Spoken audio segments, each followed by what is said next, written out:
Yes. Exactly. Same as the two differences are there. The first difference we have is that in diffusion there comes no membrane here, whereas in here we are talking about membrane. Diffusion mostly talks about gaseous substance, whereas here we are talking about liquid. Okay. Yes. So is it understood now, beta? Yes, ma'am, understood. Okay. So lastly, I taught you about osmosis, right? So we are yet to do hypertonic, hypotonic, and isotonic, na? Yes, ma'am. Okay, let's do that. Ma'am वो difference नहीं आया. क्या difference नहीं आया बेटा? Ma'am आपने जो बोला था ना वो डिफरेंस आएगा, मतलब कुछ डिफरेंस हाँ वो नहीं आया. अच्छा हाँ, एक्चुअली प्रॉब्लम ये है ना कि वो बुक पे जो मेरा पेज है ना, it has gone tore actually little bit, so I am trying to find कि कोई अदर सोर्स से मुझे मिल जाए. ठीक है, आप एक काम करो, चलो अभी लेक्चर के बाद मेरे पास एक दूसरा बुक है, उसमें से मैं भेज सकती हूँ. जितना मुझे आप लोगों को देना है ना, I will give it to you after it. Okay ma'am आपने फर्स्ट चैप्टर की वर्कशीट भेज दी है? नहीं अभी. चलो अभी there are 3 types of solution. See 3 types of solution में क्या करेंगे? So the first we are going to have is hypertonic solution.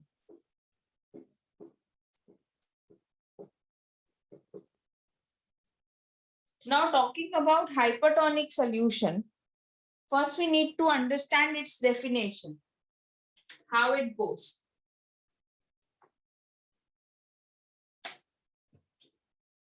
See,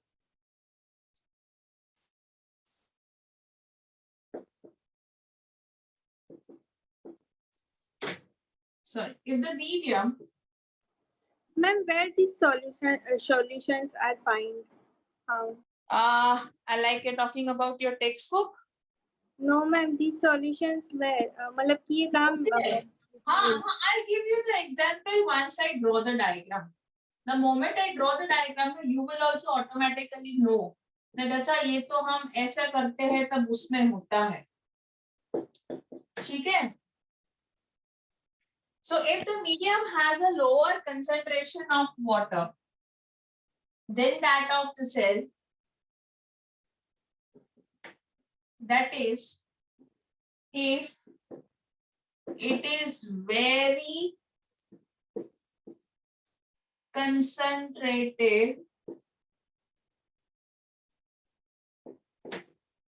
solution,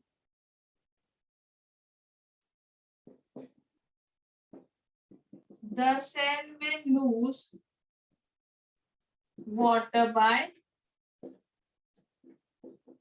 osmosis. Such a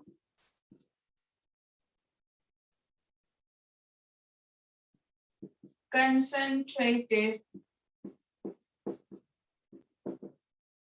solution is called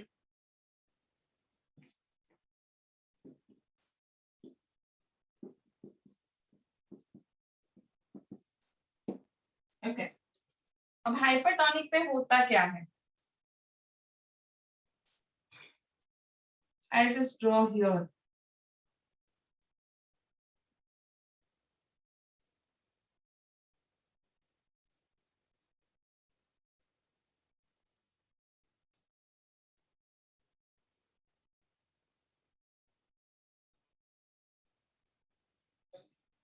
Okay.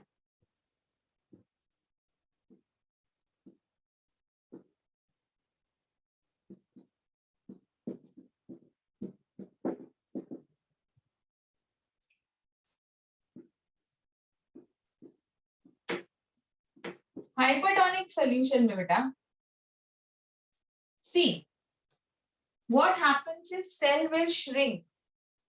Cell जो होता है वो श्रिंक हो जाएगा। अब वो श्रिंक कैसे होगा वो मैं आपको बताती हूँ, और इसकी एग्जाम्पल भी आपको बहुत अच्छे से समझाती हूँ।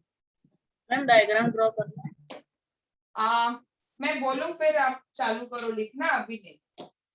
तो आप जो ग्रेप्स लेते हो ना, किशमिश ड्राई फ्रूट वाली जो ग्रेप्स होती है, यस मैम। राइट, सो वो कितनी स्क्वीज्ड होती है, मतलब ऐसी उसपे करचलियां होती है, there are lines on it, do you know? Yes. Yes ma'am. Okay, so कहने का मतलब इतना ही है कि उसमें से पानी हम Yes, निकाल देते हैं, तो उसे हम कहते हैं dry fruit, right? Yes ma'am. Okay, तो अब ये समझ नहीं आता। अरे मैं क्या बोल रही हूँ, जो किशमिश होती है ना, ड्राई ग्रेप्स, जिसमें से हम पानी निकाल लेते हैं, तो वो Yes, कितनी ma'am. स्क्वीज हो जाती है।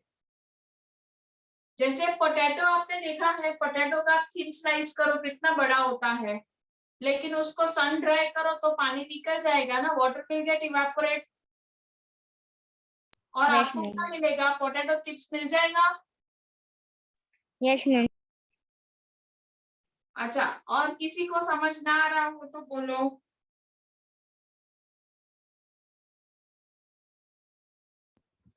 Is there anyone?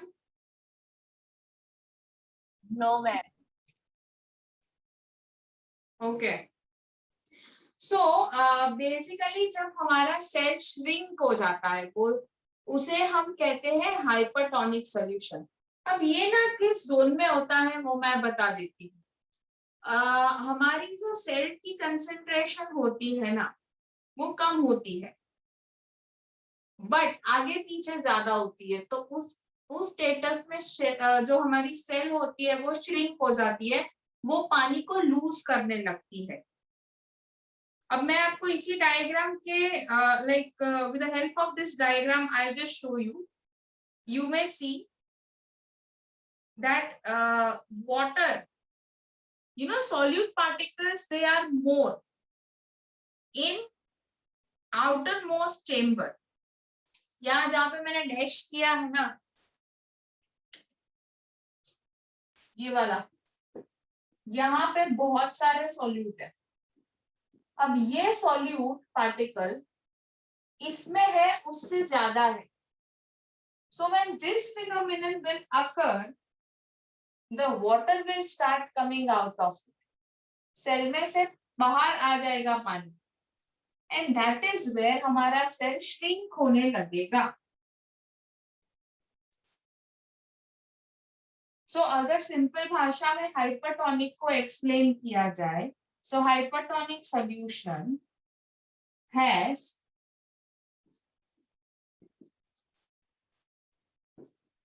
a higher concentration of solutes than the cell inside it। Cell में जो कंसंट्रेशन है उससे ज्यादा बाहर है। जैसे मैं आपको और एक एग्जांपल देती हूँ, आपने कभी भी साबु वाले, मतलब साबु में काम किया है, like you know working in a detergent water, और या फिर आप स्विमिंग पूल में तो गए होंगे सब लोग, yes ma'am. right? Yes. So now imagine you are a cell, your fingers are cell, right? And you are in the swimming pool. Swimming pool consists of more concentration of solute, इसलिए जब आप बाहर निकलते हो ना, आपकी उंगली जो होती है ना, इस पे यस लाइंस आ जाती है, Yes. तो पानी उंगली के बाहर आने लगता है, and this happens because this has more concentration than this। Ma'am, meaning of solutes. First chapter में नहीं किया था। ओके, I'll explain you बेटा। सोल्यूट का मतलब ये होता है कि when there is a imagine, चलो मैं एग्जांपल देती हूँ, हम सॉल्ट सोल्यूशन बनाते हैं, तो उसमें कम क्या डालते हैं, सॉल्ट या पानी? Salt. Salt. So anything which is added in less quantity while making a solution is known as solute. Okay और जो ज्यादा क्वांटिटी में है वो solvent. Okay, ma'am. Got it? So now अभी hypertonic समझ आया? Yes ma'am Yes, ma'am. पता चल गई. Anyone who is having difficulty in hypertonic can raise your, they can raise your hand. Okay. So hypertonic से बेटा एक और एक कॉन्सेप्ट है जो ऐसा ही है और रिलेटेड है और जो हर बार एग्जाम में आता भी है.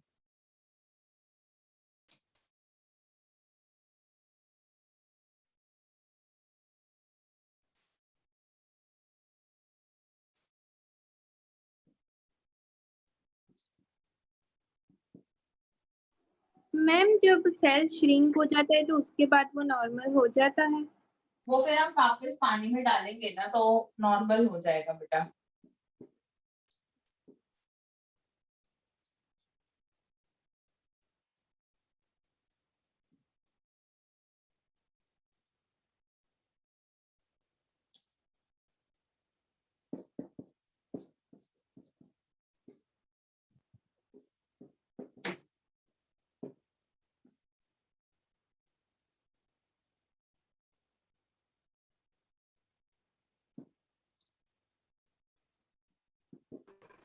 मैम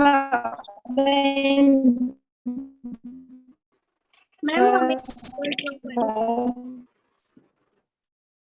अब आप बोलना चाह रहे हो ना लेकिन बहुत स्लो जा रहा है बेटा. प्लीज लिखो ना चार्ट में. मैम हमें फिगर ड्रॉ करनी है. हाँ बेटा. ओके सर आपने इन दिस केस के बाद क्या लिखा है? ये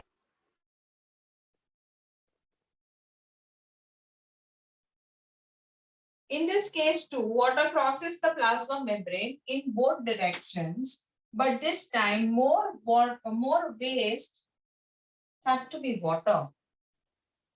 More water leaves the cell, then enters. Ma'am hypertonic solution का सिंपल मीनिंग ऐसा है ना, उसको कोई चीज मतलब चाहिए होती है तो वो अंदर लेता है और फिर वो वाटर को बाहर निकाल. ऐसा नहीं बेटा डिफाइन कर सकते हम. आप समझने के लिए समझ सकते हो ऐसे, ठीक है, बट जो समझोगे वो लिखोगे. इतना ही याद रखना है कि हायर कंसंट्रेशन सॉल्यूट का बाहर होगा एज कंपेयर टू इनसाइड. देखो अभी इसे हम कहते हैं प्लाज्मोलिसिस.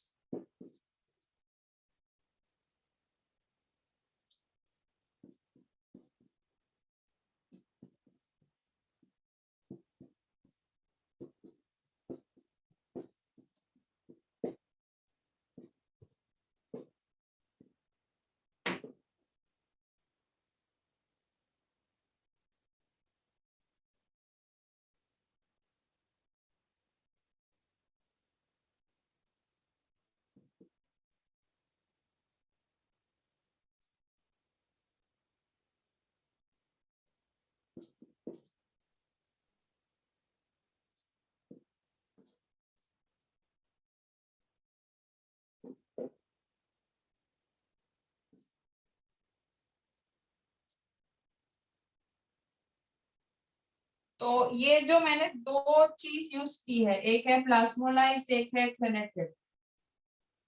हम हमारी जो आरबीसी होती है ना, रेड ब्लड सेल, वो मैं सिंपल बताऊं तो कुछ ऐसी होती है. ठीक है, अगर आप ब्लड प्लस वाटर लेते हो तो सेल्स ये बर्स्ट हो जाते हैं. ये जो सेल है ना, ये बर्स्ट होके पानी बाहर छोड़ेंगे. अच्छा, हम ब्लड प्लस सॉल्ट, ब्लड के सेल को हम सॉल्ट सोल्यूशन में डालते हैं, तो ऐसे हो जाएंगे, ये श्रिंक हो गए बेटा। तो ये श्रंकन या फिर क्रेनेटेड बोलते हैं, जब आप blood plus salt solution use करते हो तब, क्योंकि सॉल्ट की सोल्यूशन जो होती है वो यहाँ पे आएगी, यहाँ पे सॉल्ट आएगा, सॉल्ट सोल्यूशन, ये ब्लड का सेल होगा तो वो श्रिंक होगा ना, तो ऐसे श्रिंक सेल को हम बोलेंगे क्रेनेटेड, एज वो एनिमल सेल है। अगर वो प्लांट का सेल हुआ तो बोलेंगे प्लाज्मोलाइज्ड। अंडरस्टूड? मैम ये ब्लड प्लस समझाओ ना। फिर से समझाओ ना। एक काम करो, आप लोग इतना लिख लो, उसके बाद में पूरा ड्रॉ करके समझाती ओके मैम, ये जो स्क्वायर जैसा आपने ड्रॉ किया वो सेल है ना जो श्रिंक हो गया है? हाँ, वो सेल श्रिंक हो गया है बेटा। इसका मतलब हम जो ब्लड सेल ऊपर वाला तो नहीं ड्रॉ करना। नहीं, ऊपर वाला मत करो, मैं ऊपर वाला करवाती हूँ, ठीक है, फिर से करवाती हूँ। हाँ बेटा बोलो, क्या बोल रहे थे आप? मैं अगर हम ब्लड सेल को पानी में डाले या मतलब नॉर्मल पानी में डाले तो ब्लड सेल डिस्ट्रॉय हो जाता है, इसका मतलब? अरे नहीं यार, फट जाता है, वो मैं हाइपोटोनिक समझाती हूँ ना, उसमें तुमको पता चलेगा वो कैसा ओके हो मैम। जाएगा, मोटा हो जाएगा। मैं तुमको समझाती हूँ बेटा, ये सब लिख लो, लिख लो, उसके बाद मुझे बताओ बेटा। ओके मैम। हाँ,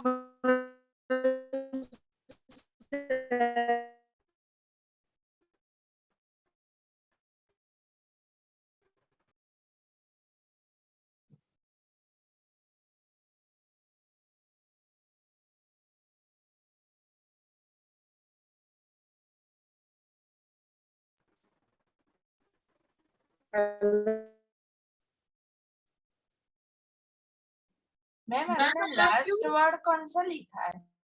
क्रेनेटेड देखो, ऊपर भी लिखा है बेटा, वो जो हमने ड्रॉ किया है ना, B plus salt solution. Yes ma'am.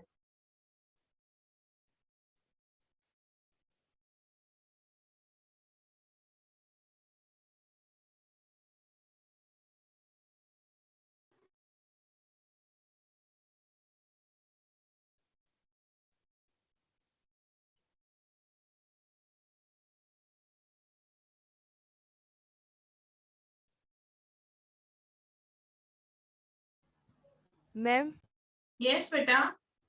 Ma'am ये लास्ट 2 लाइन में जो लास्ट वर्ड लिखा है ना मैम, दोनों एक बार फिर से समझाओ ना, ये प्लाज्मोलाइज एंड प्लाज्मोलाइज्ड, अच्छा, अगर सेल जो ये मैंने हाइपरटोनिक सोल्यूशन के बारे में जो बाजू में डायग्राम है ना बेटा, तो सेल ऐसे श्रिंक हो जाता है, और वो सेल अगर प्लांट सेल होता है बेटा तो उसे हम प्लाज्मोलाइज कहते हैं, समझे? हाइपरटोनिक सोल्यूशन में जो अंदर का सेल ड्रॉ किया है ना, सॉल्ट सोल्यूशन के नीचे वाला, यस मैम।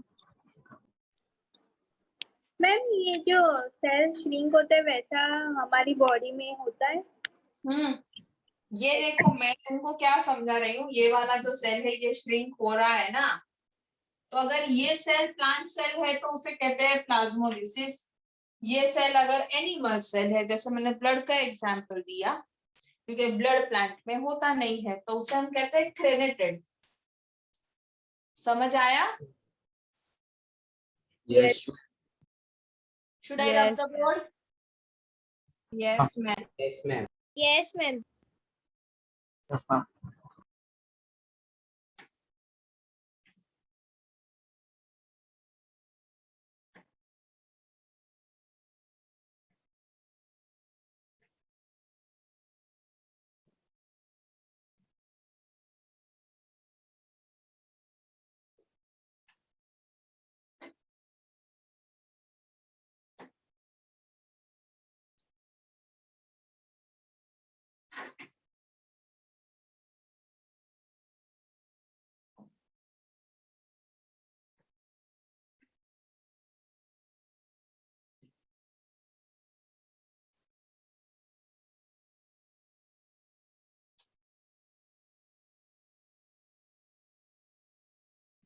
ब्लड सेल हमको एनिमल में दिखने को मिलता है. We are also a type of animal.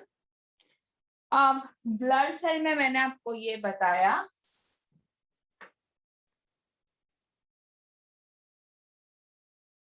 blood cell will remain like this when it is been mixed with Ringer's solution. Ringer's solution is used to store blood. Okay? जहां blood का cell ऐसे का ऐसा ही रहेगा, there won't be any change. Understood? Yes, ma'am. Yes.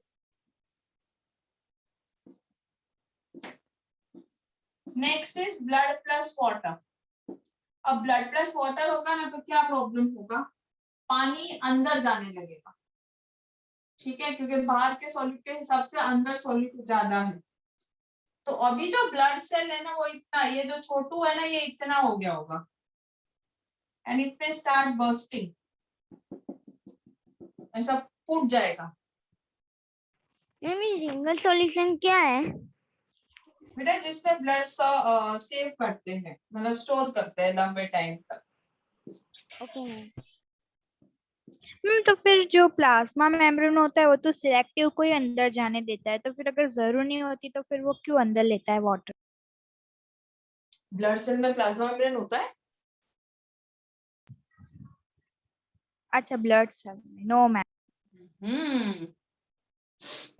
Ma'am so ये ringer solution हमारी body में भी होगा ही ना? नहीं नहीं नहीं नहीं नहीं, ब्लड को जब बाहर निकालते हैं ना बेटा यस तब हम मिक्स करते हैं. अभी हम ले रहे हैं concentrated salt solution. Concentrated salt solution में अगर हमने ब्लड को रखा, श्रिंक हो जाएगा ये सेल.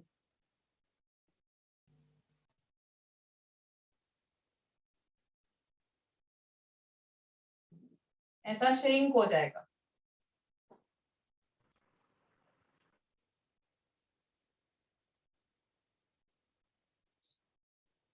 जो ये सब राउंड हो रहना चाहिए ना, ऐसा ऐसा नहीं होगा. तो इसको हम बोलेंगे क्रेनेटेड. और अगर ये प्लांट सेल होता तो बोलते प्लाज्मोलाइज्ड.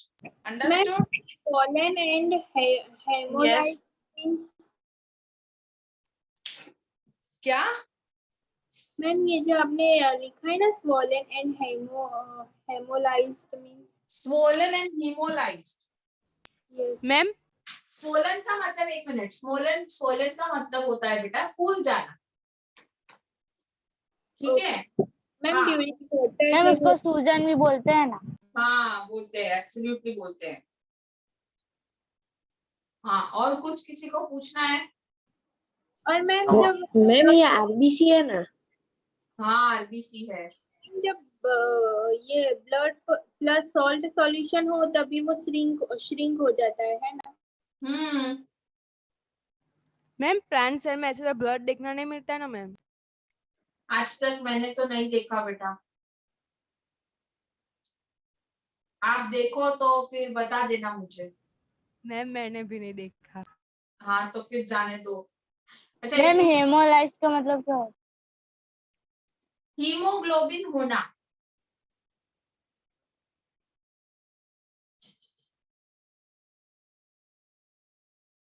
चलो इसकी फोटो ले लो. Ma'am 1 minute. मैम ये लिखना नहीं है ना? ले ली मैम. ड्रॉ करोगे टाइम लगेगा बेटा.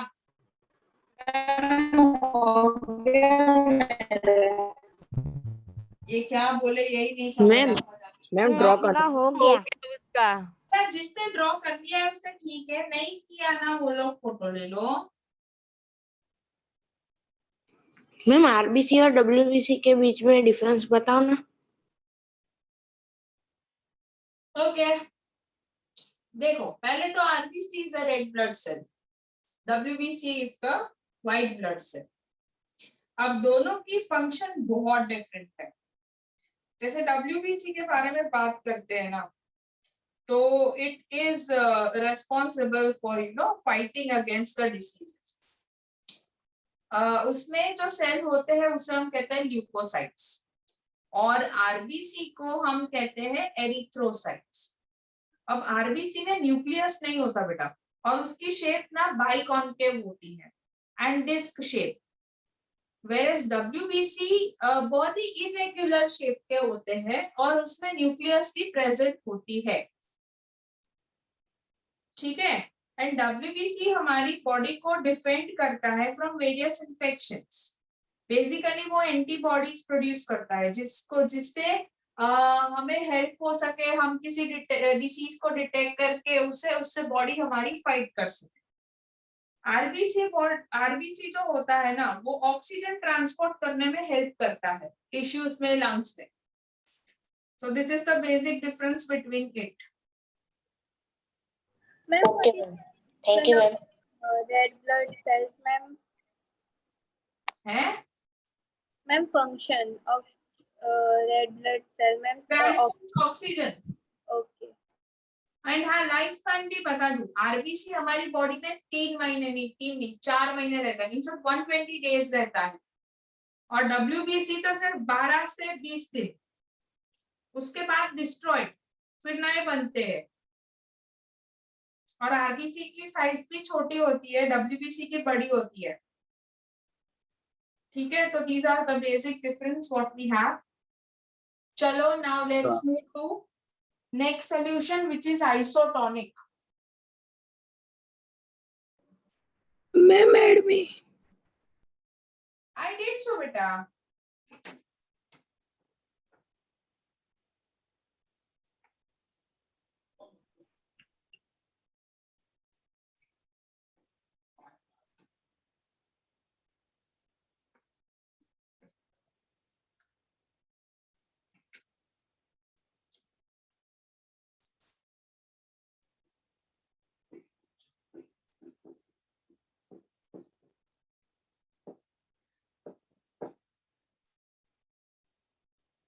Now comes isotonic solution beta। In isotonic solution, things remain as it is. The concentration of the solute in the outer membrane and inner membrane, they are pretty much same। तो कोई difference ही नहीं आता है।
Ma'am ये net movement का meaning क्या होता है? अंदर से बाहर, बाहर से अंदर जाने का। Okay ma'am.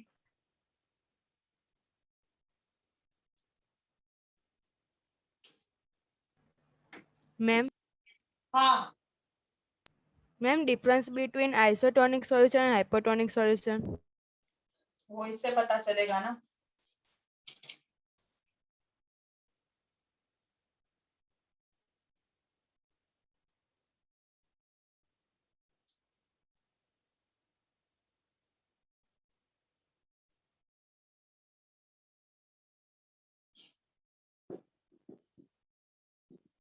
ये आपको कैसा लग रहा है सेल? रेक्टेंगल है। नहीं मैम जो स्विंग नहीं हो रहा। हाँ, जो श्रिंक नहीं हो रहा है, एकदम नॉर्मल है ना? Yes ma'am. Yes ma'am. सो बेसिकली जब यहाँ पे सेल है और उसका जो ये सराउंडिंग है, तो इसकी कंसेंट्रेशन और इसकी कंसेंट्रेशन सेम होती है। सो ना कुछ इधर से यहाँ जाएगा, यहाँ से उधर जाएगा. So there will be no net movement of water, nor water will go outside the cell, nor water will come inside the cell. So this is no net movement across the plasma membrane, and such solution is called isotonic solution. समझ Ma'am, आया? हाँ. Ma'am, solutions are done in our body. Ma'am ऐसा कभी shrink होता है या फिर normal रहता है, ऐसा सब हमारी बॉडी के सेल्स के साथ होता है जब वो हमारी बॉडी में नहीं होता है? कई बार होता है, कई बार होता है. जैसे देखो आपकी बॉडी में, अच्छा, if you are kept in an area where there is no water, तो डू यू नो अब वाटर कब नहीं होगा? डेजर्ट एरिया, ज्यादा पानी नहीं मिलता है ना? तो डेजर्ट एरिया में हम गर्मी में चलते हैं तो हम परस्पायर करने लगते हैं, हमारी बॉडी से पानी बाहर आने लगता है. Yes ma'am. है ना? हम थक जाते हैं और अगर पानी नहीं मिला तो हमारी बॉडी श्रिंक हो जाएगी. ओके. और अगर आप स्विमिंग पूल में रहते हो तो स्विमिंग पूल में पता है आप फ्लोट करते हो. सो धीरे धीरे पानी अंदर जाता है बॉडी के अंदर. ठीक है? Yes, ma'am. हम्म. इसका मतलब टेम्परेचर जब हाई हो तभी कोई चीज श्रिंक होती है। टेम्परेचर और कंसंट्रेशन दोनों हाई है अगर सराउंडिंग में तो चीजें श्रिंक होगी, और अगर लो है तो वो फूल जाएगी. वो मैं जो नेक्स्ट कॉन्सेप्ट इसका आएगा, मतलब मैम वो सॉलिड बन जाएगी। नहीं नहीं नहीं, सॉलिड नहीं बनेगा बेटा. It will not be solid. Okay ma'am. आप जब हाइपोटोनिक समझ लोगे ना तब आपको समझ आ जाएगा. चलो इसको खत्म करो, लिख लो. मैम लिख लिया। Should I rub it? Yes, ma'am. No, ma'am. Wait for 2 minutes. Ma'am लिख लिया. Ma'am Okay, 1 minute. Okay, I'm waiting. I'm just drinking water. Ma'am मत चिल्लाना. I'm just drinking water and I'll be back.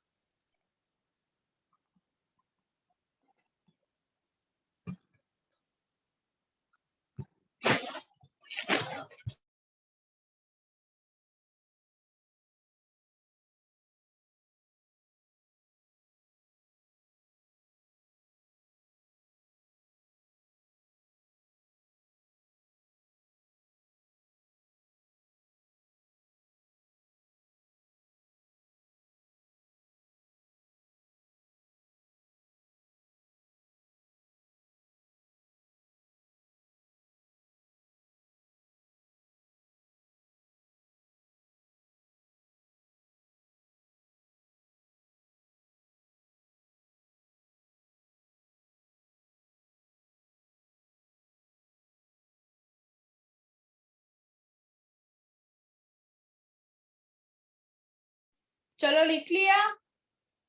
Ma'am लिख लिया. Yes, ma'am. Yes रब कर दूं? Yes. Yes, ma'am.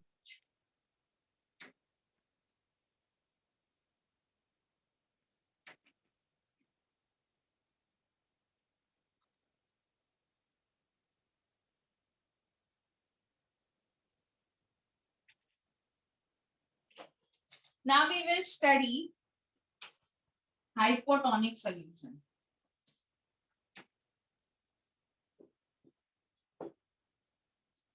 वो तो नो मैम ये अलग है ना। हाँ, हाइपर और हाइपो दोनों अलग. So if the medium surrounding the cell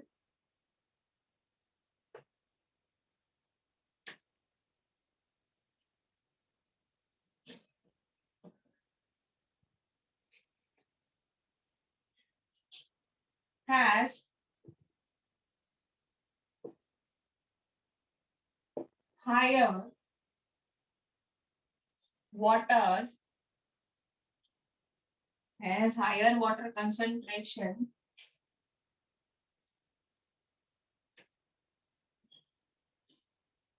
then the cell,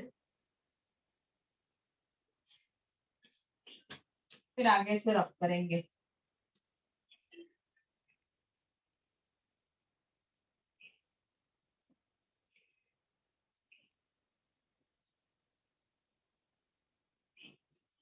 Okay. So if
अभी इसमें आपको सेल कैसा दिख रहा है?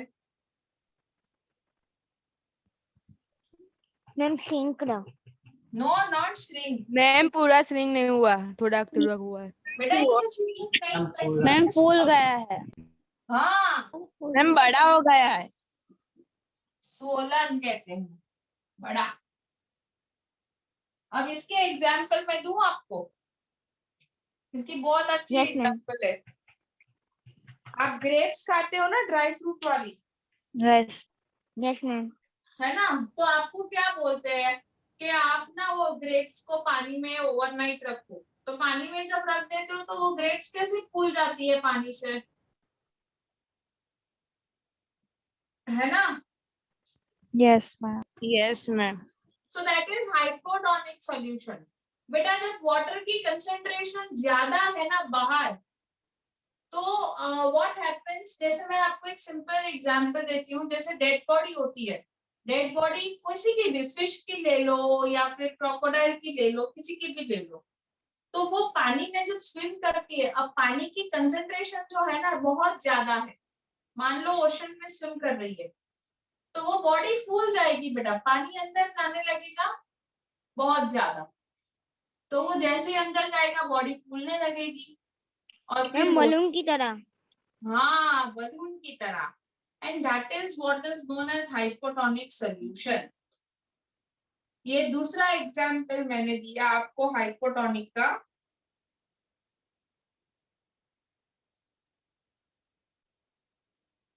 वन मिनट में हो नहीं आया.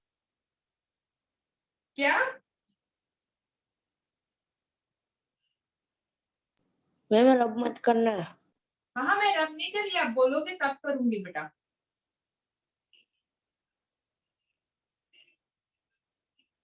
Ma'am done. या बेटा, some are writing ना, let them complete. Ma'am Yes बेटा. मैम मतलब कि ये जो ये पानी इसके अंदर चला जाता है इसलिए ये फूल जाता है. हाँ, वो ग्रेप्स होती है, हम रखते हैं तो पानी जो है ना वो ग्रेप्स पे चला जाएगा, क्योंकि पानी का कंसंट्रेशन ज्यादा है ग्रेप्स से, तो ग्रेप्स फूल जाएगी. सो उसे हम कहते हैं हाइपोटोनिक सॉल्यूशन. ठीक है? आपको अगर आज करना है ना तो आप लोग एक्सपेरिमेंट कर सकते हो. मैम वो थोड़ा- होली में मैम वो होली में बलून करते हैं. नहीं, उससे अच्छा है कि आप ग्रेप्स का करो.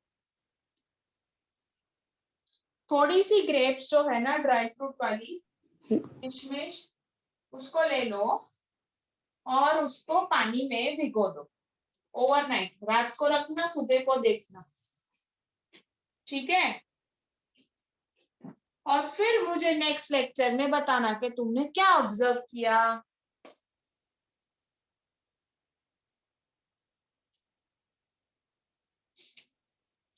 चलो बेटा, लिख लिया अभी आप लोग ने?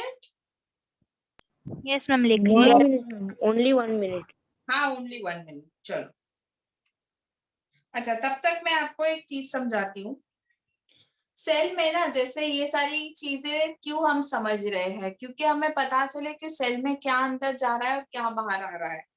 तो सेल जब किसी चीज को अंदर लेता है, जैसे अमीबा है, जैसे हम है, हम खाना खाते हैं तो खाना हम हमारे स्टमक में डालते हैं ना, तो उसे हम जब सेल किसी चीज को लेता है उसके अंदर, तो उसे हम कहते हैं एंडोसाइटोसिस। क्या बोलेंगे?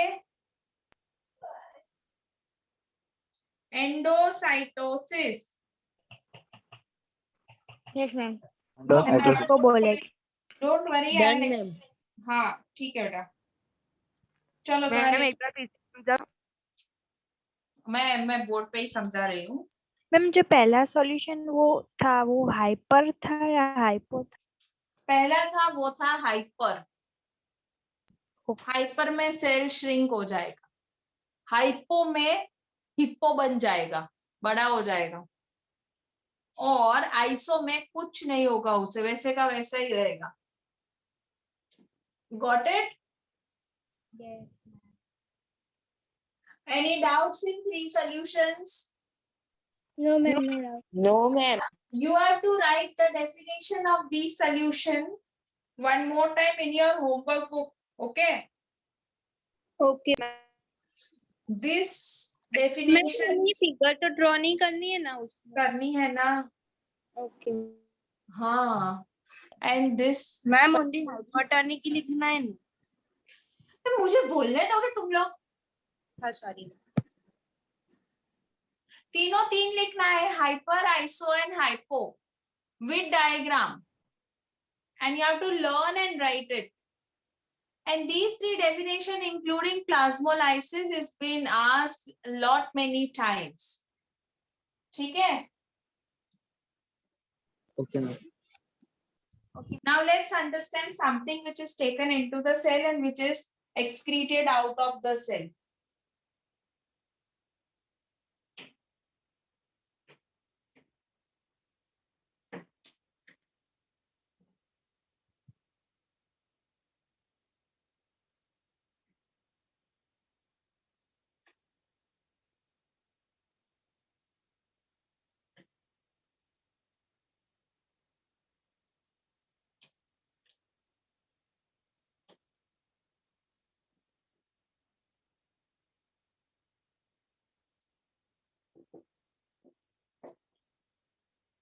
एंडोसाइटोसिस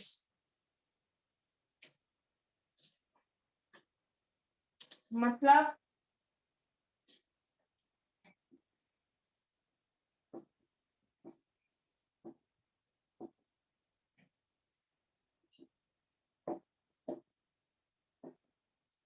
मैम आपकी स्क्रीन ब्लर है और चिपक No, रही ma'am, है बार clear है. क्लियर है। बेटा अपना अपना जो कैमरा है ना वो ऑफ करके ऑन करो,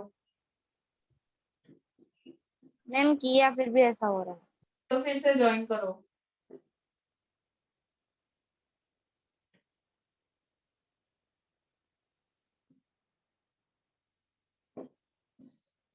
अमीबा है,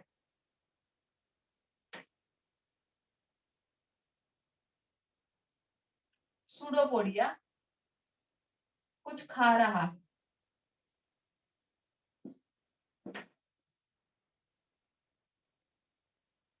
ये चीज को अंदर ले लिया,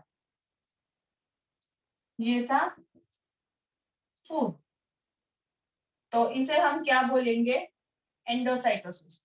सेल के अंदर आने वाला जो है कुछ भी, उसे हम बोलेंगे क्या? Endocytosis. Ingestion of material through cell.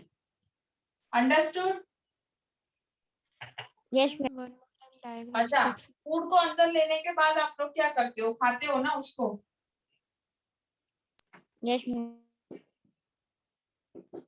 तो सेल जब खाना स्टार्ट करता है तो उसे हम कहते हैं फेगोसाइटोसिस। सेल जब पीना स्टार्ट करता है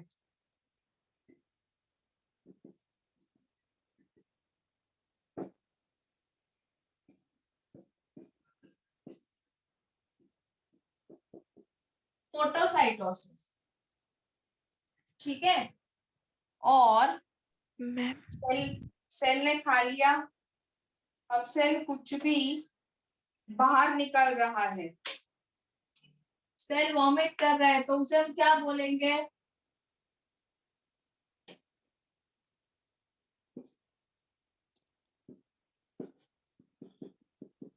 मैम आपने सेल ईटिंग में PHA लिखा है ना? हाँ, PHAGOCYTOSIS।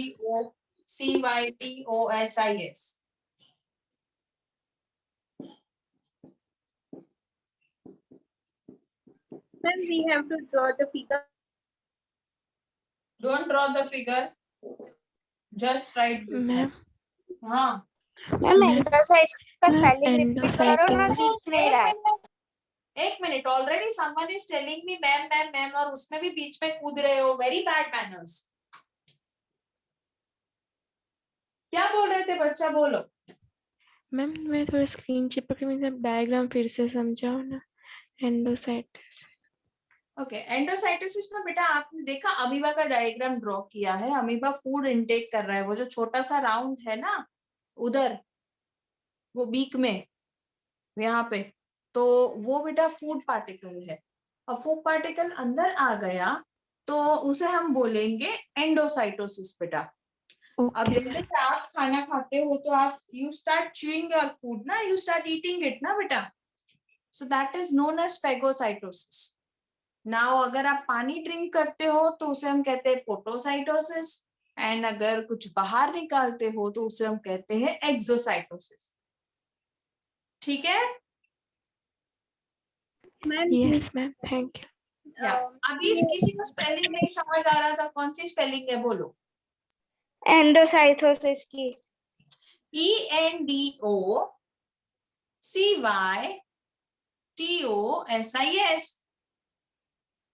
Okay ma'am.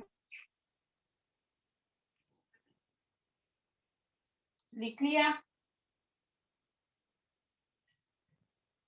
Yes, ma'am. Okay, yes ma'am.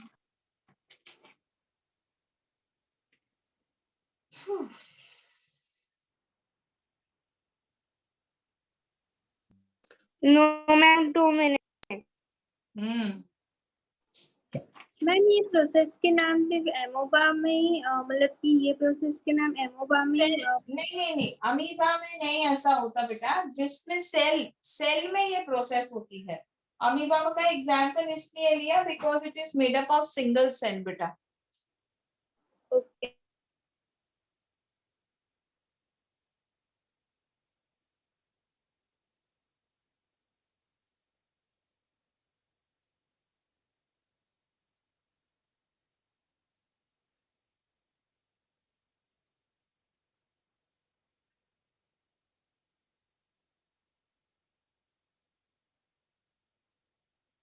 Ma'am done. Nice, Man done.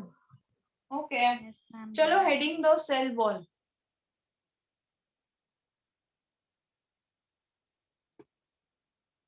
Ma'am cell wall हाँ,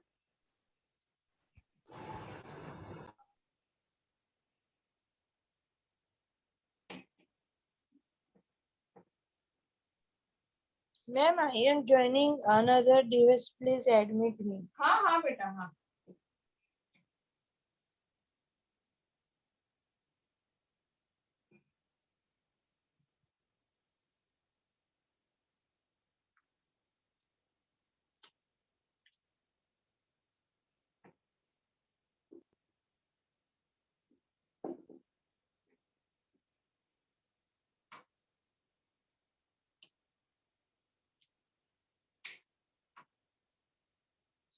talking of cell wall,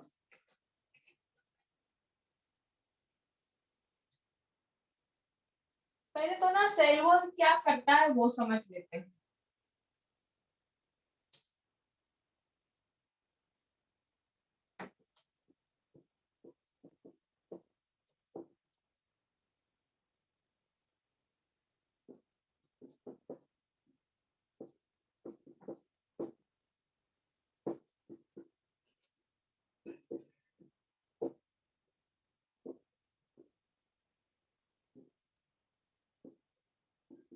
ma'am फरमाइश का मीनिंग?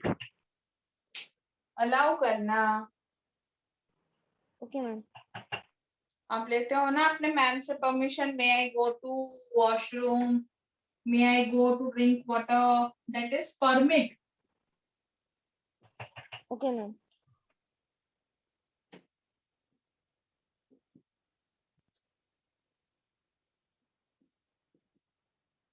मेरे साथ ही लिखना हो बेटा.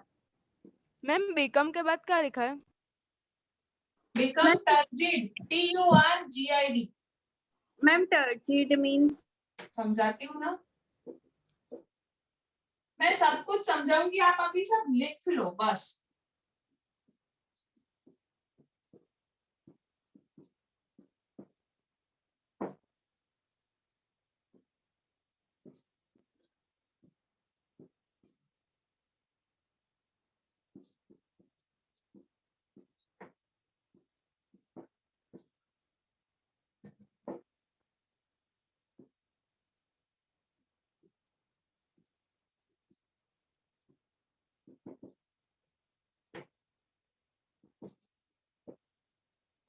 मैम इंसेक्ट्स में सेल होते हैं? हाँ होते ना बेटा. ओके मैम.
चलो ये फटाफट कंप्लीट कर दो.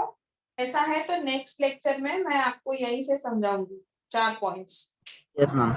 मैम आज का होमवर्क होमवर्क आज का होमवर्क ये है कि मैंने जितना भी चलाया है ना, वो you will be writing this 2 times in your homework book, and 1 time वो हाइपरटोनिक, हाइपोटोनिक एंड आइसोटोनिक वाला definition.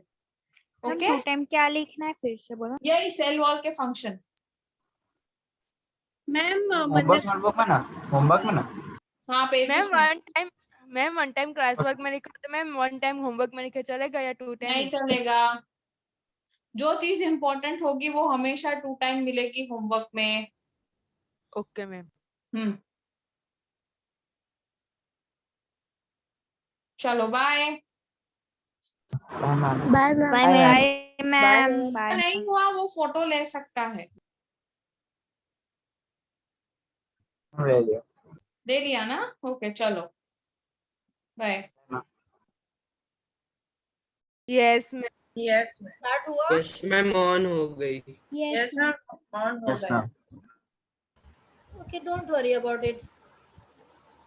Okay. Okay ma'am. Ma'am Sakshi ma'am अपने आप कर लेंगे. You people just don't worry about it. You just concentrate over it only. Okay.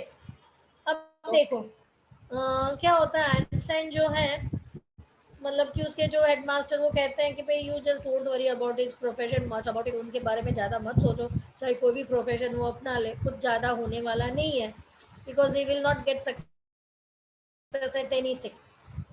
Einstein ने ना violin बजाना 6 साल की उम्र से सीखा था, क्योंकि उनकी मदर चाहती थी कि वो एक ना लेटर बिकम चाहती थी कि वो सीखे, तो उन्होंने वो सीखा और उन्होंने पूरी जीवन मतलब कि वायलिन सीखते रहे थे, मीन्स सीखते मतलब कि ये स्किल अच्छे से उनमें डेवलप हुआ था through out his life and he was a mature violinist, means amateur means expert, okay. Now but Albert Einstein was not a bad pupil, जैसे उसके हेडमास्टर बोल रहे थे is not good at nothing, he will not success at anything, तो बता दें कि भाई आइंस्टाइन इतने अच्छे प्यूपिल नहीं थे, मीन स्टूडेंट नहीं थे, pupil mean student. He went to high school, वो हाई स्कूल जब जाते हैं in Munich, where Einstein family has moved when he was 15 months old, कि भाई म्यूनिच में जहाँ वो हाई स्कूल में जाते हैं, जहाँ आइंस्टाइन की फैमिली शिफ्ट हुई थी जब वो सिर्फ 15 महीने के थे, 15 मंथ के थे, that means 1 year and 3 months old, and scored good marks in almost every, वो हर सब्जेक्ट में अच्छा उन्होंने स्कोर करा था। Einstein hated the school regimentation, means जो उनके जो डिसिप्लिन वगैरह होता है ना, वो अच्छा नहीं लगता था आइंस्टाइन को, और हमेशा उनके टीचर्स के साथ उनका क्लैश हो जाता था, वो रूल्स एंड रेगुलेशंस की बात करते थे and he doesn't like to follow, और he would say some different argument. So at the age of 15, Einstein felt so stifled that he left the school for good. और वहाँ पे जाके उनकी थोड़ी है ना तबीयत सी खराब हो जाती है, इसलिए वो अपनी अच्छी उसके लिए ना स्कूल छोड़ देते। The previous year, Albert's parents had moved to the Milan. और उससे 1 साल पहले जब आइंस्टाइन ने स्कूल छोड़ा, तो उसके जो पेरेंट्स वो मिलान चले गए थे, और ये आइंस्टाइन अपने रिलेटिव्स के साथ में थे। नाउ आफ्टर प्रोलॉन्ग डिस्कशन, घर के अंदर फैमिली के अंदर डिस्कशन होता है regarding the education of Einstein, कि भाई इन्होंने स्कूल छोड़ दिया, now what he will do. तो Einstein got his wish to continue his education in German speaking Switzerland. वो कहने कि मैं वहाँ पे स्विट्जरलैंड में जहाँ पे जर्मन बोली जाती है मैं वहाँ जाऊँगा, और सिटी के अंदर, that is much more liberal than Munich, क्योंकि यहाँ से ज़्यादा थोड़ा लिबरल हो, बहुत ज़्यादा हार्श डिसिप्लिन वगैरह ना हो। Einstein was highly gifted in mathematics and interested in physics. Mathematics में बहुत अच्छा उनको अच्छा लगता था, और फिजिक्स में भी उनका इंटरेस्ट बहुत ज़्यादा था। एंड आफ्टर फिनिशिंग स्कूल जब फिनिश हुआ तो उन्होंने यूनिवर्सिटी ऑफ ज्यूरिच में पढ़ने की सोची, but science wasn't only the thing that appealed to the dashing young man with a villainous mustache. एक साइंस एक ऐसी चीज नहीं थी कि जिसके अंदर वो अच्छे थे, मगर वो देखने में एकदम हैंडसम भी थे, लंबे हैंडसम, और उनकी विलरस मुस्टैक, यानी कि उनकी मुस्टैक देखो बहुत ही अच्छी और भरावदार थी। Now Einstein is in 1900 picture दे रखा है, you can see it very nicely in your textbook. अब he also felt a special interest in fellow student. उनकी एक वहाँ पे ज्यूरिच यूनिवर्सिटी के अंदर उनकी एक फेलो स्टूडेंट थी, उसमें भी उनको बहुत अच्छा इंटरेस्ट था, उसका नाम मिलेवा मेरिक था, whom he found to be a clever creature, जिससे वो एक क्लेवर क्रीचर मीन्स एक मतलब कि दिमाग वाला जीव समझते थे। This young Serb has came to Switzerland. ये एक सर्वेनियन कंट्री से आई थी स्विट्जरलैंड पे, स्विट्जरलैंड के अंदर, because Zurich university in Zurich was one of the few in Europe where women could get degree, क्योंकि यही एक स्विट्जरलैंड में ज्यूरिच एक जगह थी, यूनिवर्सिटी थी, जहाँ पे यूरोप के अंदर वुमेन्स को पढ़ने के लिए और डिग्री करने के लिए उनको परमिशन था, बाकी नहीं था। और what happened, Einstein saw in her an ally against the Philippines, those people in his family and at the university with whom he was constantly at the odd. See, she was from Philippines, Philistine, so bit odd behavior, because from there nobody used to come and study, especially a woman. Okay, so that lady was constantly facing the odd things, but both the couples fell in love. Now just think of it, what a person like Einstein will write a letter to the woman to whom he loves. वो क्या love letter लिखेंगे उसके बारे में सोचो. Einstein survive in which they survive in which they put uh, shit again gone. Yes, so letter in which they would put their affection into the words, means वहाँ पे वो क्या words use करेंगे दोनों लोग. Both are dealing in a science stream, so क्या लिखेंगे, क्या वो साइंस को किस तरीके से मिक्स करके अपने जो टेंडरनेस का इमोशन जो फील करते हैं कैसे करेंगे. तो see what Einstein used to write, how happy and proud I shall be when we both have brought our work on relativity to a victorious conclusion. See, just thinking of his scientific theory, relativity, उसी के बारे में सोच रहे हैं. और वहाँ वो क्या लिखते हैं कि अब मैं कितना खुश और प्राउड फील करूँगा, गर्व अनुभव करूँगा जब अपन दोनों अपने दोनों का काम इकट्ठा करके लेकर आएंगे. वर्क ऑन किसके ऊपर इकट्ठा करेंगे, थियोरीज इकट्ठा करेंगे रिलेटिविटी के ऊपर, और वहाँ पे हम दोनों को विक्टोरियस कंक्लूजन मिलेगा, मीन्स हम दोनों को विक्ट्री मिलेंगे, means we people will be both together in life. In 1900, at the age of 21, Albert Einstein was a university graduate. Means 21 के जब वो एज के हुए, 21 साल के जब हुए तो वो ग्रेजुएट हो जाते हैं. एंड ग्रेजुएट तो थे, साथ में अनएम्प्लॉयड भी थे. Now he worked as a teaching assistant, gave private lessons, and finally secured a job in 1902 as a technical expert in a patent office in Bern. अब वो पहले तो अनएम्प्लॉयड होते हैं, लेकिन 1902 के अनएम्प्लॉयड थे ना, तब उन्होंने क्या करा था, एक टीचिंग असिस्टेंट के तौर पे काम करा. फिर प्राइवेट लेसन यानी प्राइवेट ट्यूशंस वगैरह भी देते थे, और लास्ट में उन्हें एक जॉब मिलती है जो कि टेक्निकल एक्सपर्ट की होती है पेटेंट ऑफिस बर्न के अंदर. पेटेंट ऑफिस का मतलब एक गवर्नमेंट ऑफिस जो लोग अपनी थियोरीज, साइंटिफिक थियोरीज या फिर रिसर्च वगैरह भेजते हैं, तो उसको पेटेंट करना मीन्स उसको चेक करना, रिव्यू करना होता है. Well, he was supposed to be assessing for other people's invention. वो दूसरे लोगों का जो इन्वेंशन है उसे असिस्ट करना था, उन्हें रिव्यू करने का था. But Einstein was actually developing his own idea in secret. लेकिन आइंस्टाइन खुद अपनी ही इन्वेंशंस कर रहे थे और वो सीक्रेटली कर रहे थे. He is said to have jokingly said the desk is called his desk drawer of work the Bureau of Theoretical Physics. कि सारी चीजें जो थी ना कि ये डेस्क ड्रॉअर के अंदर सब कुछ फिट है एंड एवरीथिंग इज, वो जो सीक्रेट थिंग है वो उसके अंदर रखते थे. ब्यूरो ऑफ थियोरेटिकल फिजिक्स ऐसा वो बोलते थे. One of the famous papers of 1905 was Einstein's special theory of relativity. Who is this? हमने स्पीकर ऑफ रखो प्लीज. Who's that?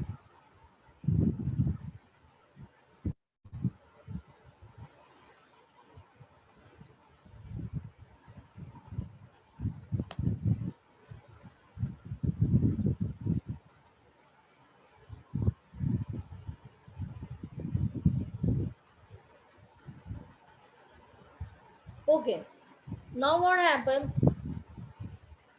कि भाई क्या नाम उनका 1905 के अंदर उनकी एक थियोरी ऑफ रिलेटिविटी जो थी वो करते हैं, रिसर्च करते हैं, टू विच जिसके हिसाब से टाइम एंड डिस्टेंस कभी एब्सोल्यूट नहीं होते, कभी एक जैसे नहीं होते।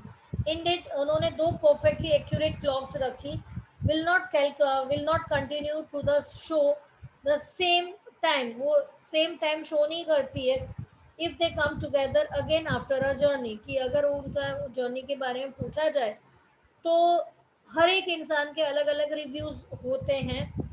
If one of them were moving very fast, एक बहुत जल्दी जा रही है और एक मुश्किल से चल रही है, ऐसा डिस्क्राइब करती है। एंड उसके हिसाब से वर्ल्ड का जो फेमस फॉर्मूला है वो जो डिस्क्राइब करती है relativity between mass and energy is equal to mc²। अब नीचे एक बहुत अच्छा एग्जांपल दे रखा है, नाउ इन मैथमेटिकल इक्वेशन दे रखी है कि भाई अगर कोई इंसान ट्रैवल कर रहा हो और उसके पास एक बहुत ही अच्छी सुंदर सुशील लड़की जो उसको देखना पसंद हो, वो आकर बैठेगी 2 घंटे के लिए, तो उनको वो ट्रेवल, वो मुसाफरी 2 मिनट जैसी लगेगी, बराबर है। और वहीं अगर आप किसी गरम तवे पर, हॉट स्टोव के तवे के ऊपर बैठे हो, तो आपको 2 घंटे 2 मिनट भी आपको 2 घंटे समान लगेगी। Okay, now it seems to be 2 hours, that is relativity. यही आपकी रिलेटिविटी की थ्योरी बता रही है। Now while Einstein was solving the most important problems in physics, his private life was unraveling. Albert had wanted to marry Mileva right after finishing his studies, but his mother was against it. She thought Mileva, who was 3 years older than her son, was too old for him. She also bothered by Mileva's intelligence. She is a book like you. His mother said. Einstein put the wedding off. अब मिलेगा, अब जहाँ पे वो दुनिया के most difficult problems the theory, yes yes बेटा, किसी को प्रॉब्लम है? No ma'am.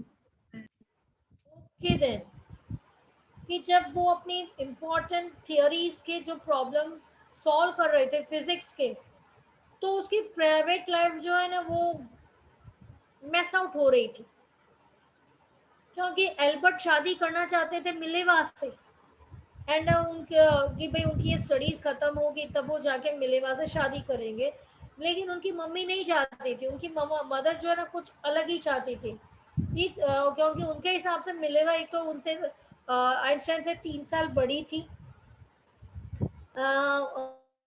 और son was too old for him, उनके हिसाब से उनका बेटा छोटा, लड़की बहुत बड़ी है। शी वॉज, फिर उनको दूसरा भी ये था कि भाई मिलेवा उन जितनी इंटेलिजेंट है, बहुत ज़्यादा समझदार है, बहुत ज़्यादा इंटेलिजेंट है, और ये उसको एक बुक की तरह होगी, एकदम सारा सब कुछ अपने कैप्चर में कर लेगी। एंड आइंस्टाइन पुट दैट, और इस वजह से उन्होंने वेडिंग जो है अभी तक थोड़े दिनों के लिए पोस्टपोन कर दिया था। Now what happened, the pair finally married in the January 1903 and had 2 sons। कि बाद में उन्होंने 1903 के अंदर शादी कर लिया और उनके 2 बेटे भी थे, 2 सन थे, और कुछ साल आफ्टर अ फ्यू ईयर, लेकिन कुछ सालों के बाद वो marriage fell through, means marriage didn't work out. Mileva meanwhile was losing her intellectual ambition, कि वो ये सोच रही थी कि भाई वो इतनी पढ़ी लिखी है, मैं इतनी होशियार हूँ, बराबर, मैंने इतनी पढ़ाई करी, वो व्हाट, किस लिए करा, और वो बहुत ज़्यादा एम्बिशियस थी, और वो उस शादी के अंदर खुश नहीं रही थी। She was not happy of becoming a house wife, उसे हाउस वाइफ नहीं होना था। बाद में at that time she didn't decided, but afterward she think of that it is useless to be a housewife। इधर ऐसा उसको उसके ambitions उससे कुछ ज़्यादा थी। After years of constant fighting, the couple finally divorced in 1990। फिर ये लगातार उनकी शादी के अंदर झगड़े होने लगे, तो उन्होंने क्या करा कि ये कपल ने 1919 के अंदर डिवोर्स ले लेते हैं। Einstein married her cousin Elsa the same year.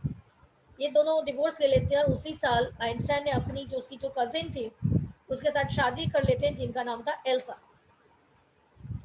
अब आइंस्टाइन का new personal chapter coincided with his rise of world famous. अब क्या है, उसका एक नया लाइफ स्टार्ट हो रहा है कि उसकी लाइफ के नई न्यू बिगिनिंग हो रही है 1915 के अंदर। Rise to a world fame के 1915 के अंदर वो बहुत फेमस हो गए थे। उन्होंने जनरल थियरी ऑफ रिलेटिविटी करी थी, जिन्होंने नई इंटरप्रिटेशन जो ग्रेविटी के बारे में बता रही थी, एक्लिप्स के बारे में बता रही थी सन का इन 1990 के अंदर। उन्होंने जो प्रूफ दिए थे वो भी बहुत ही एक्यूरेट और परफेक्ट थे। Einstein had correctly calculated in advance the extent which the light from the fixed star से कितना लाइट ईयर दूर है, कितनी लाइट है, वो सब कुछ कैलकुलेट करके रखा था। And star would be deflected through some gravitational field, ये भी उन्होंने बताया था।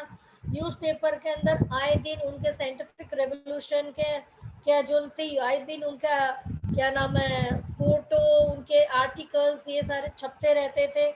आइंस्टाइन को नोबेल प्राइज मिलता है फिजिक्स के लिए in the year 1921 and he was showered with honours. उनको बहुत मान सम्मान मिलता है, हर जगह उन्हें इनविटेशंस मिलते हैं from all over the world and loved by the and lauded by the press, यानी कि हर अखबार में, हर मैगजीन में, हर वीकली के अंदर it was Einstein only at that time. When the Nazi came to the power in 1933, जब Nazi German में power में आते हैं 1933 के अंदर, तो उनको डर सा लगता है, तो Einstein immigrated to United States, तो यूनाइटेड स्टेट्स आ जाते हैं, यूएस आ जाते हैं। 5 साल के बाद the discovery of nuclear fission जो है वो बर्लिन के अंदर होती है and American physicist is an अप्रोर, और उनको थोड़ी चिंताजनक होती है। उसके ऊपर many of them had fled from fascism, कि भाई फासिज्म से बचने के लिए डर लगने लगता है। तो जस्ट एज आइंस्टाइन ने भी करा था कि जर्मनी से यूएस आ गए। Now they are afraid that the Nazi could build and use an atomic bomb, क्योंकि सारी उन्होंने जो रिसर्च करी थी वहां पे करी थी, तो उनको भी डर लगने लगता है कि भाई नाजी अब है ना एटम बम बना ले। So at the urging of a colleague, Einstein wrote a letter to the American President Franklin D. Roosevelt। भाई उनके कलीग्स के कहने पर आइंस्टाइन एक लेटर लिखते हैं अमेरिकन प्रेसिडेंट को, रूजवेल्ट को, फ्रैंकलिन रूजवेल्ट को, 2 अगस्त 1939, जहाँ पे वो उनको वार्न करते हैं कि एक सिंगल बॉम्ब भी इस तरीके का है कि अगर वो एक्सप्लोड होगा तो बहुत सारा डिस्ट्रक्शन हो जाएगा, पूरा का पूरा the whole port together with some surround, और उसके एक वो शहर तो होगा, लेकिन उस शहर के साथ साथ बाकी की टेरिटरी भी, कुछ टेरिटरी भी इफेक्ट होंगी। नो अमेरिकन्स डेवलप्ड, लेकिन अमेरिका ने एटम बम सीक्रेटली बना लिया था। ये सीक्रेट प्रोजेक्ट था उनका खुद का, और फिर जाके जापानीज सिटी हिरोशिमा और नागासाकी, 2 सिटी थे हिरोशिमा और नागासाकी, वहाँ पे जाके ये ड्रॉप कर देते हैं इन अगस्त 1945। अब ये जब हरकत होती है तो Einstein was deeply shaken, means बहुत मतलब शेक हो जाते, बहुत हिल जाते हैं। हिल जाने का मतलब बहुत उनको धक्का लगता है कि what this people have done, shaken by the extent of the destruction, कि जरा भी नहीं सोचा कि भाई कितना नुकसान, कितना डिस्ट्रक्शन होगा इससे। दिस टाइम ही wrote a public massive to the United State. यहाँ पे इस बार उन्होंने लोगों के लिए, लोगों की वजह से यूनाइटेड नेशन को लिखा कि इन द प्रपोज फॉर्मेशन एक वर्ल्ड गवर्नमेंट होनी चाहिए, और ये लेटर उन्हें रूजवेल्ट को लिखा, जिसका पहले की तरह इस बार भी कोई असर नहीं हुआ। लेकिन but over the next decade, दूसरे डिकेड पे, मीन्स अगले 10 साल के अंदर आइंस्टाइन ने बहुत सारा काम करा, गॉट ओवर मोर पॉलिटिक्स में ज़्यादा इन्वॉल्व हुए, एजिटेशंस निकाले कि भाई आर्म बिल्डअप बंद हो, यानी कि डिसआर्मामेंट हो, और ज़्यादा क्या से ज़्यादा पॉपुलरिटी उन्होंने कैंपेन के लिए, पीस और डेमोक्रेसी के लिए करा। Einstein died in 1955 at the age of 76. He was celebrated as a visionary and world citizen as much as a scientific genius. भाई उनको इनका उनके जो बर्थ को जो सेलिब्रेट करते हैं वो साइंस विजन तो है ही, लेकिन एक दुनिया के सिटीजन थे, जो वर्ल्ड सिटीजन थे, उस तरीके से एक साइंटिफिक जीनियस के तौर पर भी we used to celebrate his birth anniversaries. नाउ ये चैप्टर आपको अच्छे से समझ में आया? मैम इसमें मतलब कि वो yes ma'am. Yes, ma'am. One by one बेटा. त्रिशा बोलो क्या बात है? मैम वो जर्मनी से यूनाइटेड स्टेट्स में आए थे, है ना मैम? हाँ. Okay ma'am. फिर मैम उन्होंने यूनाइटेड स्टेट्स में ही थे, तभी उन्होंने मतलब कि प्रेसिडेंट को लेटर लिखा था. हाँ ओके मैम बोलो न बेटा. फ्लड मीनिंग सुनाई नहीं दे रहा. FLED. हाँ मैम आई थिंक फ्लड का मीनिंग क्या होता fled. Where it is? Ma'am sled का मीनिंग क्या होता है? SLAD. SLAD. स्लेड किधर है वो बताओ पहले.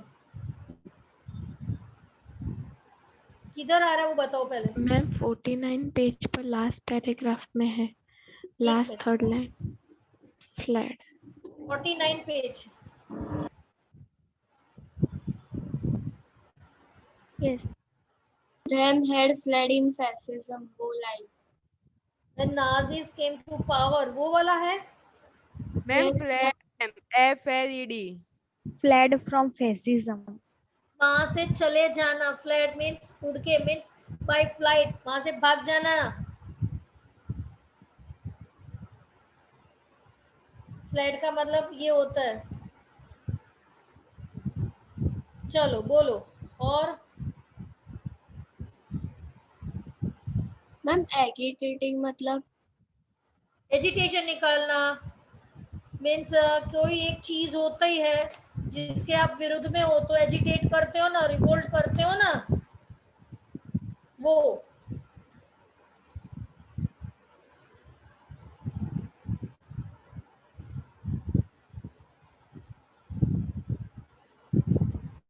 और बोलो. डाउट दूसरा तो हाँ no doubt ma'am. No doubt. Yes, ma'am. No doubt. No doubt. उसको Yes, डाउट ma'am. नहीं है, No, ma'am. बताओ मुझे. No doubt ma'am. No doubt. Ma'am? Note बोलो क्या.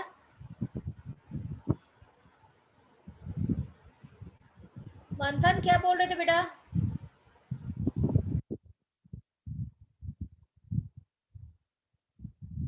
यस. मैम पूछ रहे मैम, वो तो गलती से माइक खुल गया था. Okay okay. नाउ डाउट अब हाँ बोलो. किसी को कुछ भी आसानी है, एक बार और जरा चेक कर लो.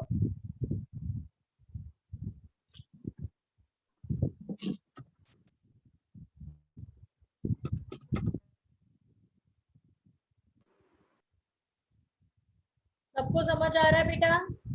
Yes, yes, ma'am. yes ma'am. Yes, ma'am. मेरी बेटा. Yes ma'am. No doubt. No, ma'am. No doubt. Okay Ma'am, then no, no. इसमें जो कॉम्प्रिहेंशन चेक दे रखे हैं ना, नहीं दिए. Let me. मैम कहाँ पे? नहीं दिए बेटा, नहीं दिए. तो what about the question and answer का क्या करोगे? See, thinking about the text करो. Here are something heading of paragraph. No, we doesn't want to do this. We'll do another thing. Ma'am उसके who तो आप had- PDF भेजोगे ना?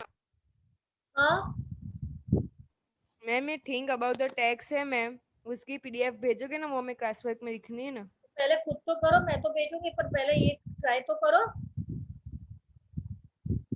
Ma'am हमें ये होमवर्क में लिखना है पेज में. हाँ. Who had this opinion about the Einstein, that he was boring, he was stupid, and would never succeed in life, and he was freak. This is the simple thing. You can do it.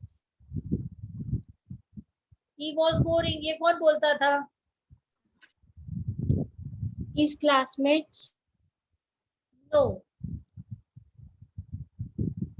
Ma'am His teacher. देखो second या third उसी के अंदर दे रखा. He was brother boring. Just read it. Playmates. Please take in Nupur. He was stupid and would never succeed in life. ये कौन बताएगा? Ma'am, can you take in Nupur? Why?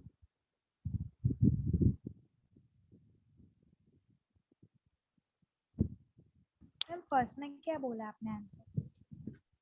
He was stupid and would never succeed in life. He was being told by his headmaster to his father.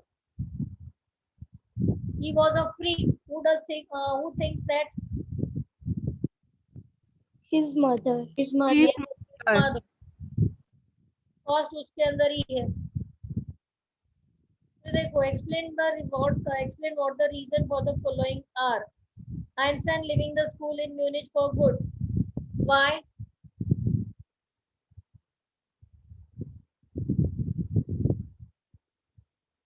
Why? Because the regimentation and teachers के साथ उनका clash होता था. And this उससे उनकी जो health है वो suffer हो रही थी. Einstein wanted to study in Switzerland rather than Munich. Why? Because वहाँ पे ज़्यादा rules and regulation नहीं थी, थोड़ा free था. इस वजह से. Now see, Einstein seeing in Mileva and Ellie, what? क्या समझते थे? क्योंकि वो उसे थोड़ा एकदम मतलब कि कौन सा क्रिएचर समझते थे, वो वाली लाइन आएगी नेक्स्ट पेज पर है. फिर what do this tell you about Einstein? Einstein के बारे में क्या कर रहे थे कि भाई वो मतलब मैथ्स अच्छा लगता था, फिजिक्स अच्छा लगता था. He was not so dumb as he was being told by his headmaster. तकरीबन हर सब्जेक्ट में अच्छा वो करते थे. Even he was showing interest in Mileva Mendrick, his fellow student. Right? Yes. देखो, here are some. Yes. He was a liberal and cultural person. हाँ?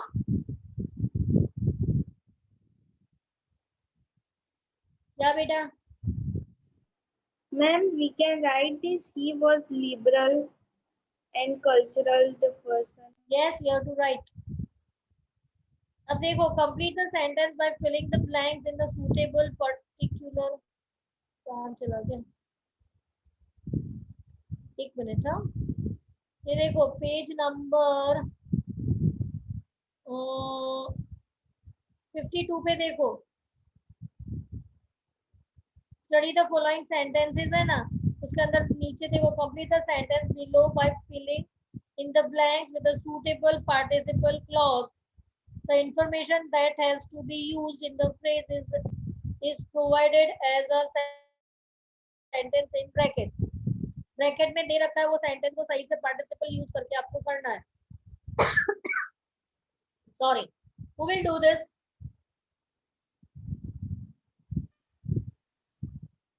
कौन करेगा बेटा? खुशी. Ma'am, can I? बोलो बेटा. कौन बोल रहा था? Ma'am, Trisha. हाँ बोलो प्रीशा, करो. Yes, ma'am. Ma'am, first dash the firefighters finally put out the fire. Answer, working round the clock, the firefighters finally put out the fire. Okay. Mokshit, बोलो बेटा.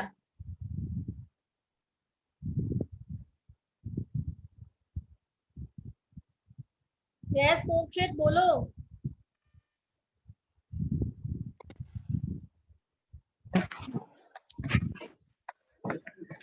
Hello ma'am. बोलो बेटा. हाँ ma'am. Ma'am, she watched the sunset above the mountain, noticing the color blending softly into one another. Okay. Then और कौन बोलेगा? तन्वी, बोलो बेटा.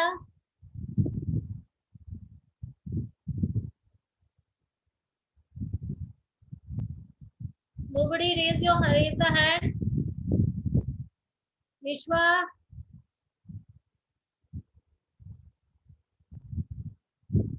चलो ट्विशा आप बताओ.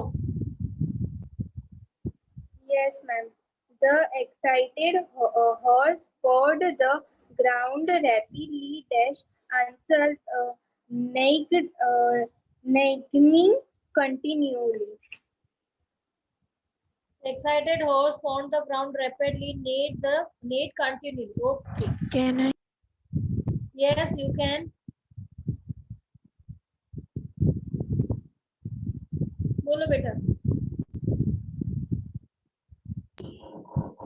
Taking the wrong train, I was desperate to get the. Hello. Hello. हाँ. ना. ना.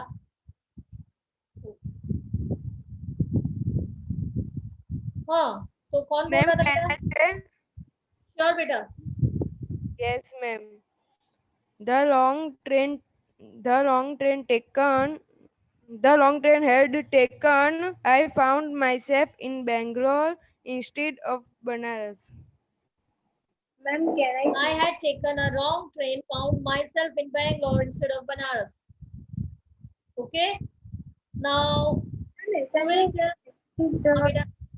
taken the wrong train, I found myself in Bangalore instead of Banaras. एकदम से कैसे कर लोगे बेटा एकदम? Ma'am, can I say the fifth? Sure. I had not bathed for 2 days, so I was desperate to get. Louder, Trisha. आपका आवाज नहीं आ रहा है. I had not bathed for 2 days, so I was desperate to get to the bathroom. Okay. Next. Ma'am, can I? Sure. The stone steps bearing down needed to be replaced. Once again. The stone steps they were bearing down need to be replaced. Ma'am, can I? Yes.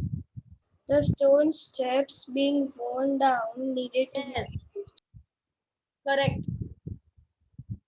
Next. कौन बोलेगा? Ma'am, can I? Ma'am, can Sure.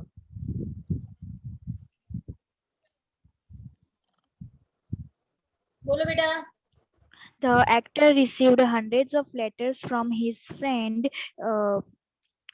to send them his photograph. Actor received hundreds of letters from his fans. Asking him to send them his photo. Ma'am, add Vishwa. फिर बोलो जल्दी से. Actor Ma'am, the actor received hundreds of letters from.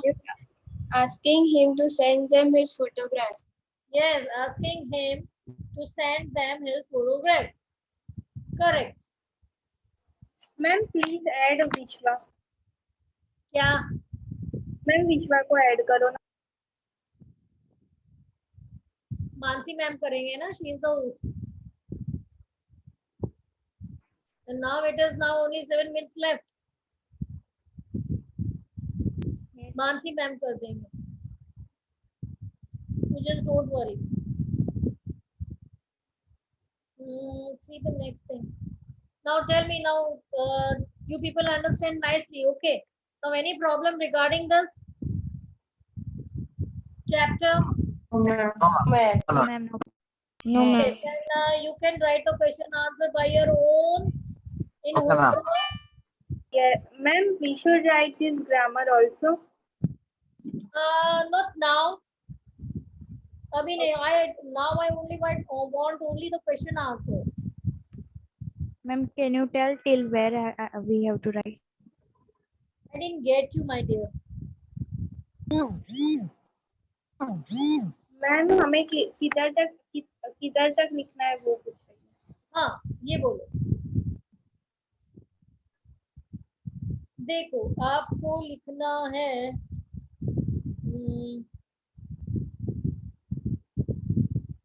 Ma'am ये thinking about the text question number 2 जो अपन ने अभी oral करा था वो नहीं, वो दो रहने दो, 3 4 5 6 7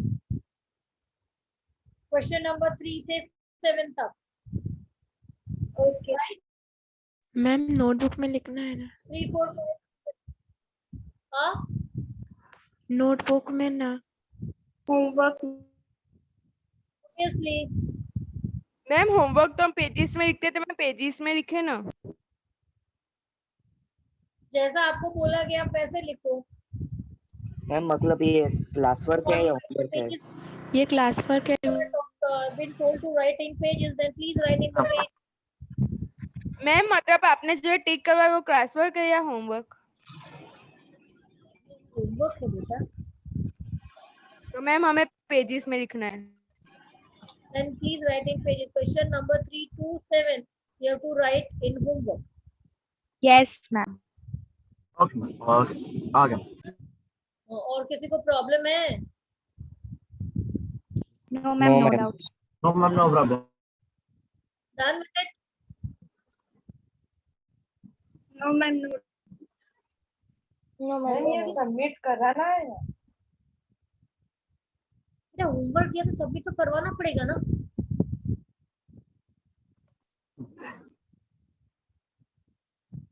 और बोलो।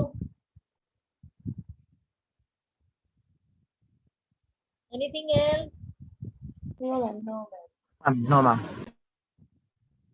Okay then. Leave. Ma'am, ma'am. Bye, ma'am. Bye, ma'am. Bye, ma'am. Bye, ma'am. Bye, ma'am. Bye, ma'am. Bye. Ma'am, bye, ma'am. Bye बेटा। Bye, ma'am. Bye बेटा।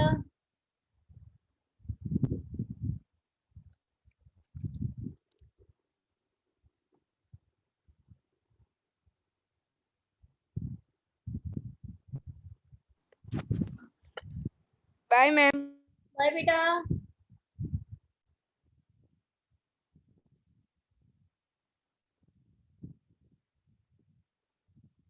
ये हो बाकी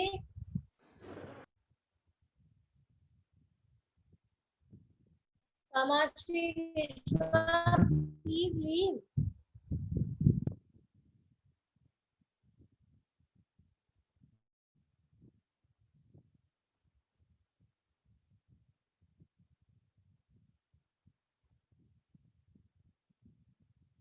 Mandar, Vyom. Ma'am meeting over हो गई?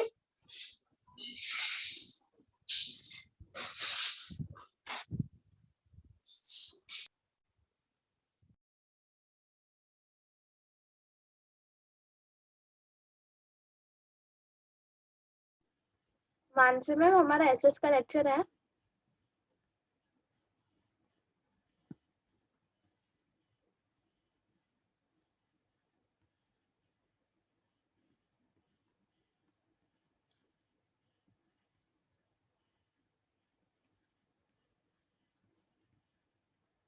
मानसी मैम